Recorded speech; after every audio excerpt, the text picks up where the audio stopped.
اعوذ باللہ من الشیطان الرجیم بسم اللہ الرحمن الرحیم الحمد للہ رب العالمین والعاقبۃ قال اللہ تبارک و تعالی فی القرآن المجید والفرقان الحمید وعلمک ما لم تکن تعلم وکان فضل اللہ علیک عظیما صدق اللہ و مولانا العظیم۔ معزز سامعات اور عزیز طالبات، میری طرف سے سب کو السلام علیکم ورحمۃ اللہ وبرکاتہ۔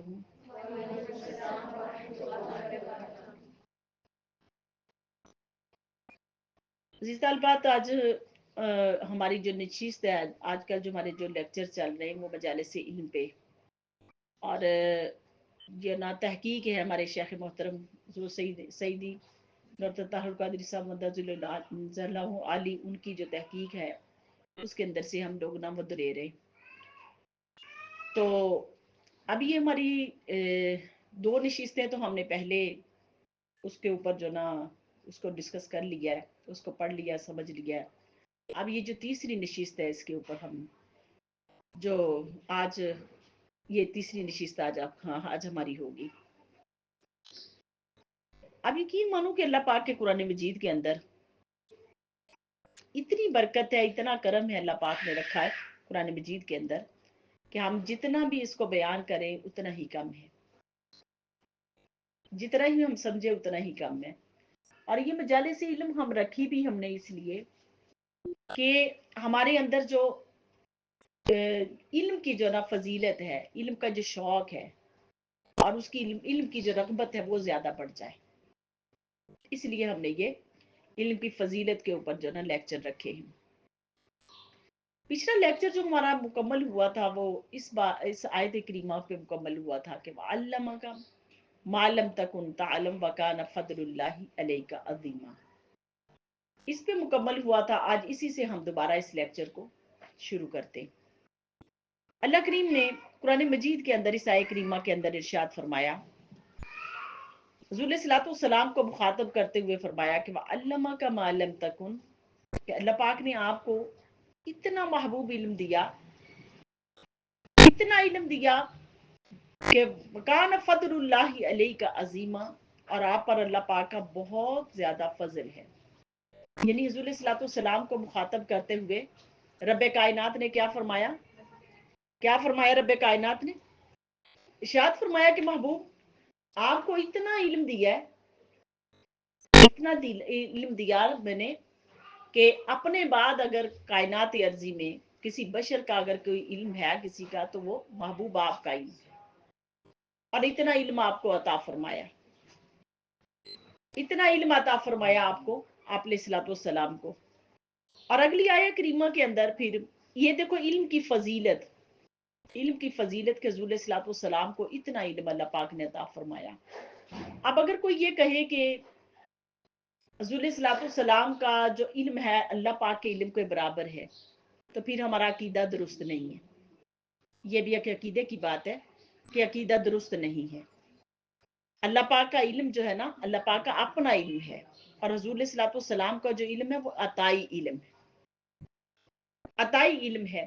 تو رب کائنات نے جو آپ کو علم عطا فرمایا وہ عطائی علم تھا، اور اللہ پاک نے جو علم عطا فرمایا اتنا علم عطا فرمایا کہ اللہ پاک نے کہ کائنات ارضی میں کسی بشر کو اتنا علم نہیں عطا فرمایا جتنا حضور علیہ الصلوۃ والسلام کو اللہ پاک نے علم عطا فرمایا۔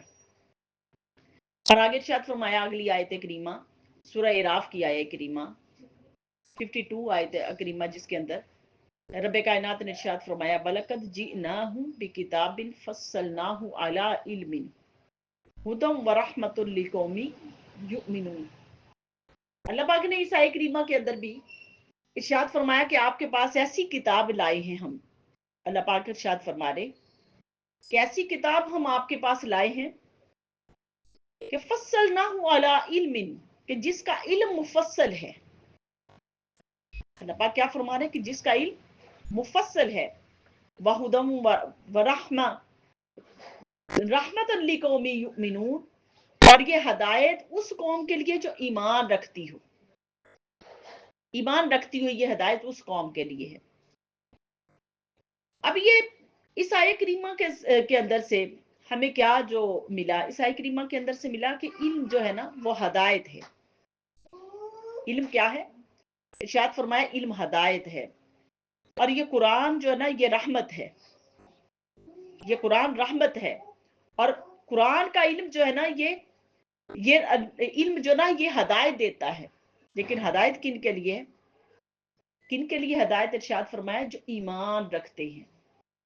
ایمان ورحمت لقومی یؤمنون، تین چیزوں کا اس کے اندر اس آیہ کریمہ کے اندر ذکر فرمایا۔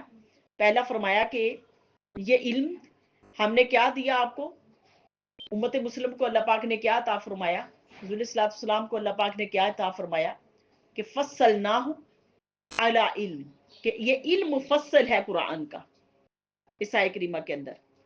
اور دوسری فرمایا کہ وہدم ورحمہ، ارشاد فرمایا کہ پھر علم ہدایت ہے۔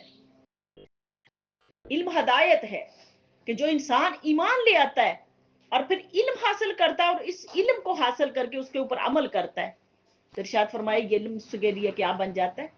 ہدایت بن جاتا ہے۔ اور پھر فرمایا کہ یہ قرآن، آگے فرمایا کہ وہدم ورحمہ، یہ قرآن ہدایت بھی ہے اور رحمت بھی ہے، رحمت بھی ہے۔ تو ارشاد فرمایا کہ علم کیا ہے؟ یہ علم قرآن کا یہ کیا ہے؟ یہ رحمت بھی ہے، کہ اللہ پاک جس بندے پہ چاہتے ہیں اپنی رحمت فرماتے ہیں نا، اس کو اس کا علم عطا فرما دیتے ہیں کہ جو یہ قرآن کیا ہے؟ علم رحمت بھی ہے۔ اور یہ علم جو نا یہ اس کی ہدایت کن لوگوں کو ملتی ہے؟ فرمایا کہ ایمان والوں کو ملتی، جو ایمان لے کے آئے، عمل اختیار کیا، یہ ہدایت بھی ان کو ملتی ہے۔ اور ہدایت کے بغیر جو نا علم نافع نہیں ہوتا، کہ جو انسان وہ چاہتا ہے نا کہ اس کا علم نافع ہو جائے، اس کا علم نافع ہو جائے، جو انسان چاہتا ہے کہ اس کا علم نافع ہو جائے، تو نافع علم کیسے حاصل ہو سکتا ہے؟ کیسے علم نافع ہو سکتا ہے؟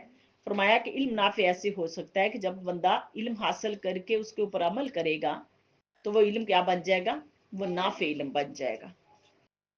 آگے اگلی آیت کریمہ کے اندر ارشاد فرمایا وما كان المؤمنون لينفروا كافة فلولا نفر من كل فرقة منهم طائفة ليتفقهوا في الدين ولينذروا قومهم اذا رجعوا اليهم لعلهم يحذرون۔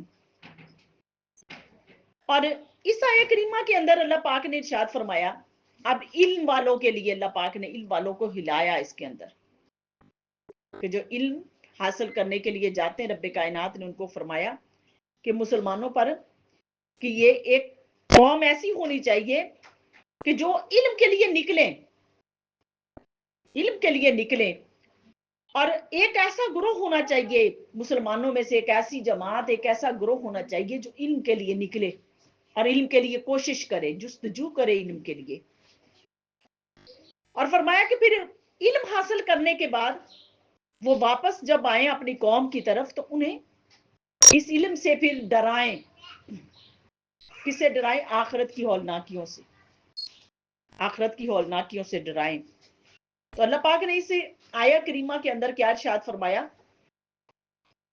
اس آیہ کریمہ کے اندر کہ سب سے پہلے کہ علم کا حاصل کرنا یہ کیا ہے؟ یہ فرض ہے، اور فرض بھی کون سا ہے؟ فرض کفایہ ہے۔ جیسے نماز جنازہ فرض کفایہ ہے، کہ کوئی ایک شخص اگر محلے میں سے کوئی ایک شخص اگر جو محلے میں سے کوئی فوت ہو جائے، اس کی نماز جنازہ ادا کر لے تو سارے محلے میں سے یہ فرض ساقط ہو جاتا ہے، سارے محلے میں سے یہ فرض ساقط ہو جاتا ہے۔ اسی طرح علم بھی یہ سنت کفایہ ہے، علم جو ہے یہ علمی فرض کفایہ ہے، علم بھی کیا ہے؟ یہ فرض کفایہ ہے۔ اور اس کو حاصل کرنا یہ کیا ہے؟ یہ صحابہ کرام کی سنت ہے، اہل اللہ کی سنت ہے، اہل اللہ کی سنت ہے اس کو حاصل کرنا۔ تو رب کائنات نے اس کے اندر کیا ارشاد فرمایا کہ تم میں سے کوئی ایک گروہ ایسا ہونا چاہیے جو علم حاصل کرنے کے لیے نکلیں، علم حاصل کرنے کے لیے نکلے۔ اور علم حاصل کے لیے اب یہ نہیں ہے کہ سارے گھر کے سارے افراد ہی علم حاصل کرنے کے لیے نکل پڑیں گے۔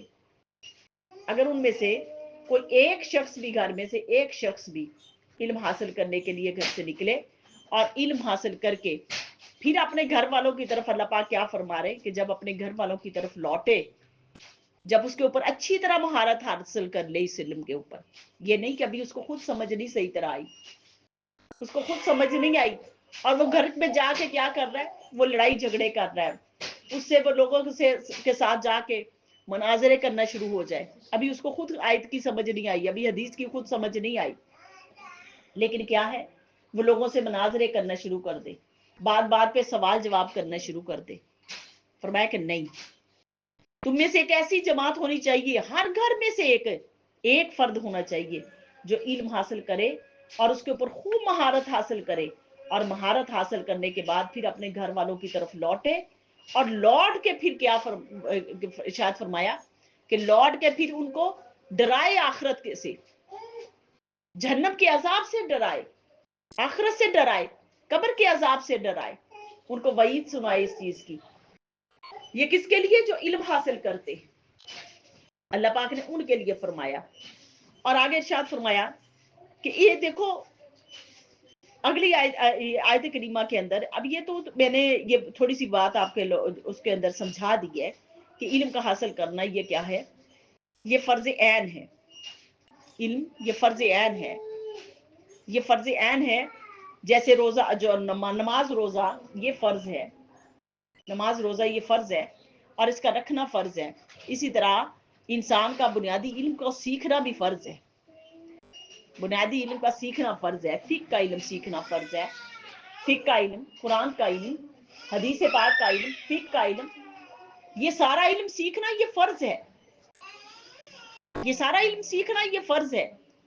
اور یہ فرض کیا ہے، یہ فرض کیا ہے، یہ علم کا سیکھنا، اللہ پاک نے اس علم کے سیکھنے کو فرض کفایہ کہہ دیا کہ اگر گھر میں سے کوئی ایک شخص بھی اس کو حاصل کر لے گا اور کر کے پھر جو وہ سیکھے گا مہارت حاصل کر کے اپنے گھر والوں کو، اپنے خاندان والوں کو، ان کو جا کے ان کی رہنمائی کرے گا، ان کو آگے ان کی رہنمائی کرے گا، تو اس کی طرف سے وہ فرض جو نا وہ ساقط ہو گیا، فرض ساقط ہو گیا۔ تو اللہ پاک نے ارشاد فرمایا پھر اس علم کے لیے جو اللہ پاک نے ہمیں علم عطا فرمایا قرآن مجید کا، اللہ پاک نے اس قرآن مجید کے علم کو کیا فرمایا، ارشاد فرمایا کہ یہ علم مفصل ہے، علم مفصل ہے۔ قرآن مجید کے اندر رب کائنات نے ارشاد فرمایا کہ الف لام میم ذالک الکتاب لا ریب فیہ، ارشاد فرمایا کہ یہ وہ کتاب ہے، یہ وہ کتاب ہے کہ لا ریب فیہ، اس میں کسی قسم کا کوئی شک نہیں، کوئی ابہام نہیں، اس کے اندر کسی قسم کا کوئی شک نہیں ہے۔ اور یہ ارشاد فرمایا کہ ہدی للمتقین، یہ ہدایت کس کو دیتی ہے، یہ قرآن کتاب، یہ جو علم کا سمندر ہے، اللہ پاک نے فرمایا کہ اس علم کے سمندر سے ہدایت کس کو ملتی ہے، جو تقوی اختیار کرے، جو اللہ کا ڈر اور خوف اختیار کرے، خوف اختیار کرے، اس کو قرآن کو پڑھ کے اس کے اندر خشیت الہی پیدا ہو جائے، وہ ڈرنا شروع ہو جائے، وہ اپنی زندگی کے احوال بدلنا شروع اس کے ہو جائے۔ ارشاد فرمایا ہدایت کن کے لوگوں کے لیے کہ جو اپنی زندگی کے اندر اللہ کا تقوی، اللہ کا خوف لے آئے، ہدایت ان کو لوگوں کے لیے۔ اب جو کوئی کہے کہ ہدایت بغیر علم کے آئے گی، بغیر علم کے ہدایت آئے گی، تو سمجھ لو کہ بغیر علم کے ہدایت نہیں ہے۔ اور علم لینے کے بعد اگر اس علم کے اندر خوف خدا نہ آیا، اللہ کا تقوی نہ آیا، اللہ کا خوف نہ آیا، تو سمجھ لو اس علم سے ابھی ہدایت نہیں مل رہی۔ تو اللہ پاک نے کیا ارشاد فرمایا کہ ہدایت کن کے لیے، جو اس کے اندر تقوی اختیار کرتے ہیں، تقوی اختیار کرتے ہیں۔ اب قرآن کو پڑھا، قرآن کو پڑھ کے وہ جو قرآن اس کے حلق سے ہی نیچے نہیں اترا، حلق سے نیچے اترنے کا مطلب کیا ہے کہ قرآن پڑھا ہے، قرآن صرف حلق سے اوپر اوپر رہا، دل کے اندر اس کی خوف الہی نہیں آیا۔ اب قرآن مجید کے اندر ہم دیکھو، قرآن مجید میں پڑھتے ہیں بچوں، قرآن مجید کے اندر سب سے زیادہ کس بات کا ذکر ہے، نماز کا اور خرچ کرنے کا ذکر، سب سے زیادہ قرآن مجید میں، اور سب سے زیادہ غافل بھی ہم نماز ہی کی وجہ سے، نماز ہی کی وجہ سے ہم غافل ہیں۔ تو اگر دیکھ لو، اگر یہ قرآن پڑھ کے اس علم کے اندر کے سمندر سے غوطہ لگا کے بندے کی طبیعت کے اندر ابھی خوف خدا نہیں آیا، اس نے نماز کی پابندی اختیار نہیں کی، اس نے نماز کی پابندی اختیار نہیں کی، اعمال صالحہ کی پابندی نہیں کی، تو اس نے اس قرآن سے ہدایت نہیں لی۔ قرآن کیا ہوا؟ اس کے حلق کے اوپر رہا، اس کے حلق کے اوپر رہا، اس کے حلق کے اندر نہیں گیا،